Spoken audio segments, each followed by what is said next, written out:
Bonjour et bienvenue dans cette série Comprendre Calliope. Dans cette vidéo, nous allons aborder l'indicateur 8 du référentiel national qualité qui concerne l'information du public sur les prestations proposées par les organismes de formation. Lors d'un audit Calliope, l'auditeur se pose une question simple. Comment l'organisme de formation informe-t-il le public sur ses prestations de formation?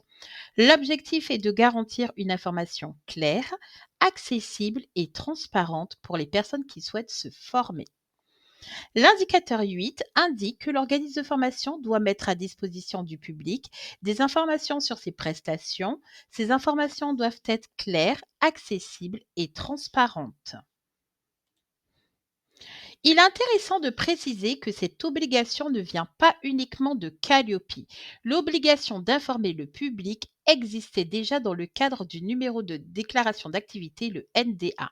Les organismes de formation devaient déjà communiquer des informations sur leur action de formation.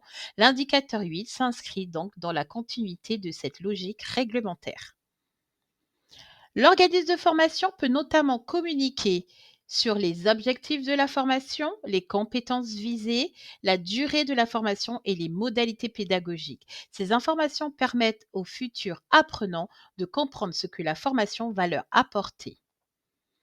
Il est également recommandé d'indiquer les prérequis éventuels, les modalités d'accès à la formation, les modalités d'évaluation et les délais d'accès. Ces informations permettent au public d'avoir une vision claire du parcours de formation. Lorsque cela est possible, l'organisme peut également communiquer les taux de réussite, les taux de satisfaction et les taux d'insertion professionnelle. Ces éléments apportent plus de transparence pour le public. Les informations peuvent être communiquées sur différents supports. Le site internet, un catalogue de formation, une plaquette de présentation, les réseaux sociaux ou encore un programme de formation. L'important est que l'information soit accessible au public. Les organismes de formation peuvent présenter leur formation sous différents formats. Un programme de formation PDF ou une présentation PowerPoint ou encore un catalogue de formation. Encore une fois, l'objectif est que l'information soit facilement accessible pour le public. Voici un exemple de maquette de présentation d'une formation. Ce type de document peut contenir l'intitulé de la formation, le nom du formateur, les dates et horaires, ainsi que les coordonnées de l'organisme. Cet exemple est présenté à titre indicatif. Il est aussi important de comprendre que les indicateurs Calliope ne fonctionnent pas de manière isolée. Ils sont souvent interconnectés entre eux. Par exemple, un programme de formation peut servir à démontrer l'indicateur 2, l'indicateur 4 et l'indicateur 8. Un même document peut servir à plusieurs indicateurs.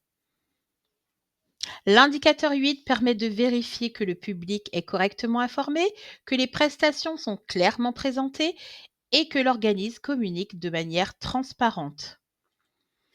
Avant de terminer, j'aime souvent utiliser une image simple. En organisme de formation, c'est un peu comme une maison.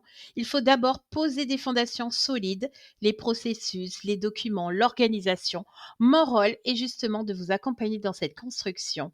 Je vous aide à poser les fondations et à structurer votre organisme de formation. À vous le succès dans vos projets de formation. Je suis Katharina Jean-Gilles, fondatrice d'Inset et 360. Si vous souhaitez avoir plus d'informations ou un accompagnement sur Calliope, n'hésitez pas à me contacter. À bientôt!